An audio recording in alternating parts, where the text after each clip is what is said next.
హల్లెలూయా. దేవుని పరిశుద్ధ నామానికి మహిమ ఘనత ప్రభావములు యుగయుగములు ఎల్లకాలము కలుగును గాక.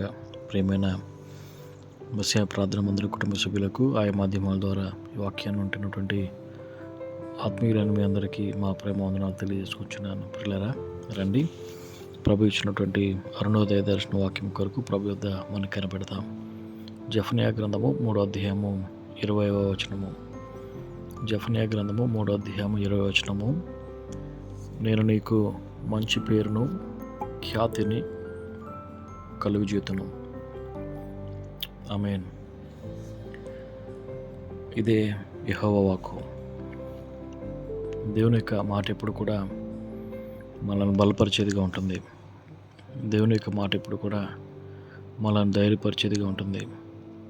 దేవుని యొక్క మాట ఎప్పుడు కూడా మనలను కట్టేదిగా ఉంటుంది, మనలను నిలబెట్టేదిగా ఉంటుంది. మనం ఎప్పుడు కూడా ఉన్నతమైనటువంటి శిఖరాల వైపు నడిపిస్తుంది. అది దేవుని యొక్క వాక్యము. నెగిటివిటీ అనేది ప్రభు యొక్క వాక్యంలో మనకు కనిపించదు. ముఖ్యంగా ఆయన బిడ్డలు ఎడలని మాట్లాడుతున్నప్పుడు, ఆయన బిడ్డలతో ఆయన సంభాషిస్తున్నప్పుడు వారిని ఖండించి దండించి వారిని ఎల్లప్పుడూ వారి మీద కోపగించి మరి వారి యొక్క తప్పులను మైక్రోస్కోప్లో చూసేటువంటి దేవుడు కాదు మన దేవుడు. ఇక్కడ ఇశ్రాయేల్ ప్రజలకు కలిగినటువంటి అపకీర్తి కానీ, ఇశ్రాయేల్ ప్రజలకు కలిగినటువంటి ఆ యొక్క చెడ్డ పేరు కానీ, వారికి వచ్చినటువంటి నింద కానీ భూమి మీద ఎవరికి రాలేదు.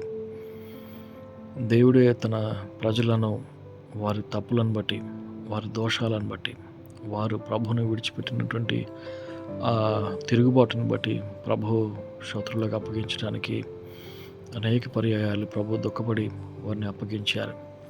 ఇక్కడ తిరిగి తీసుకొస్తున్నప్పుడు వారు ఎప్పుడైతే సంతాపపడి, ఎప్పుడైతే ప్రభు మార్గాలను తెలుసుకుని ప్రభువుని వేడుకుని ప్రార్థించిన తర్వాత, ప్రభు వైపు తిరిగిన తర్వాత, ప్రభు వారికి ఇచ్చినటువంటి మరి ఆదరణ, ధైర్యము కానీ, వారికి ఉన్నటువంటి దీవెన ఆశీర్వాదం కానీ, అది మునుపటి మందిరం కంటే ఈ మందిరం యొక్క పేరు, ఖ్యాతి గొప్పదై ఉంటుందని చెప్పేసి ప్రభు యొక్క వాక్యం మనం చూస్తాం. ఆ రీతిగా పోగొట్టుకున్నటువంటి సమస్తమును ప్రభువు తిరిగి మరలా దయచేయడానికి సమర్థుడు. పిల్లారా, మనం అనుకుంటాం సమయం అయిపోయింది, అంతా అయిపోయింది, ఏముందో నా జీవితంలో అనుకుంటాం. గమనించండి, అలనాడు యూదులు అదే అనుకున్నారు. యేసు అనేవాడు యొక్క చరిత్ర అయిపోయింది, యేసు అనేవాడు యొక్క ఆ ఘట్టం తీరిపోయింది, మనకి అతని వల్ల ఇబ్బంది లేదు, శోధన లేదు, అతని యొక్క కథ ముగిసిపోయింది అని చెప్పేసి అనుకున్నారు సమాధిలో పెట్టినప్పుడు. కానీ తండ్రికి తెలుసు, తండ్రి యొక్క నిశ్శబ్దం ఆయన మాట్లాడేటువంటి మాటల కంటే చాలా బలంగా ఉంటుంది. శనివారం నిశ్శబ్దం, ఆ నిశ్శబ్దం శనివారం వారు అనుకున్నారు అంతా అయిపోయింది, శిష్యులు అనుకున్నారు అంతా అయిపోయింది. కానీ ప్రభు అంటున్నాడు అవ్వలేదు. ఆదివారం ఉదయాన్నే ప్రభువారు లేచి ఉంటున్నారు, సమాధి తెరవబడ్డది. వారు ఎంతో డబ్బు ఇచ్చి అక్కడ ఉన్నటువంటి రోమా సైన్యానికి వారు అబద్ధం చెప్పించారు, అబద్ధాలు పుట్టించారు. శిష్యులు ఎత్తుకుపోయారని చెప్పండి అని చెప్పేసి కథలు అల్లారు. పిల్లరా, ప్రభు ఎప్పుడు కూడా నీకు ఫుల్ స్టాప్ పెట్టడానికి ఇష్టపడ్డావు. ప్రభు ఎప్పుడు కూడా నిన్ను ఇతరుల చేత నిందింపబడడానికి, దూషింపబడడానికి అనుమతించడు.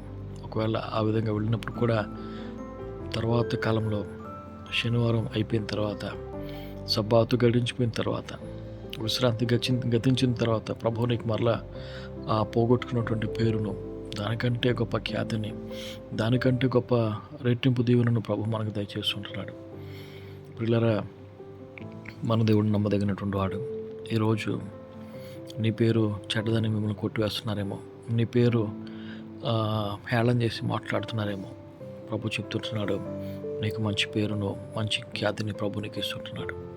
ఆ ప్రభువును నమ్మినట్లయితే, ఆ ప్రభు ఎదుకు కూర్చున్నట్లయితే, ఆ ప్రభుకు నీ జీవితాన్ని సమర్పించుకున్నట్లయితే, ప్రభువుని పక్షంగా ఆశ్చర్యకార్యం చేసి శత్రువు యొక్క దవడ పళ్ళు రాలగొట్టడానికి ప్రభుకి నిమిషం చాలు, 1 సెకండ్ చాలు. పిల్లరా, ఉదయకాల సమయంలో ఆ ప్రభువును వేడుకుందాం, ఆ ప్రభువును ఆశ్రయిద్దాం. ప్రభు మిమ్మల్ని ముందుగా దీవించును గాక. మహాపరిశుద్ధుడంతా నీకు వందనాలు నాయన.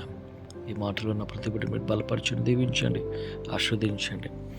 అవును ప్రభా, అబ్రాహాముకు మీరు ఇచ్చినటువంటి ఆశీర్వాదం అలాంటిది. అబ్రహాం యొక్క దీవెనలు యేసుక్రీస్తులో మేము అనుభవించాలని మరి మమ్మల్ని పిలిచారు. నీ పేరు పెట్టినటువంటి ప్రతి బిడ్డను, ఈ వాక్యాన్ని ఉన్నటువంటి ప్రతి బిడ్డను మీరు దీవించండి నాయన. అబ్రహాముకి మీరు వాగ్దానం చేసినట్లుగా భూమిలో ఉన్నటువంటి సమస్త జనములు, వంశములు నీ మూలంగా ఆశీర్వదించబడతాయి, నువ్వు ఆశీర్వాదకరంగా ఉంటావు అని చెప్పినటువంటి తండ్రి, ఈరోజు ఈ మాటల ద్వారా బిడ్డలు మీరు బలపరచండి. వారి పేరును, వారి కుటుంబాల పేరును ఆయన శత్రువులు ఎదుట మంచి ఖ్యాతితో నింపి మీరు మహిమ పొందండి.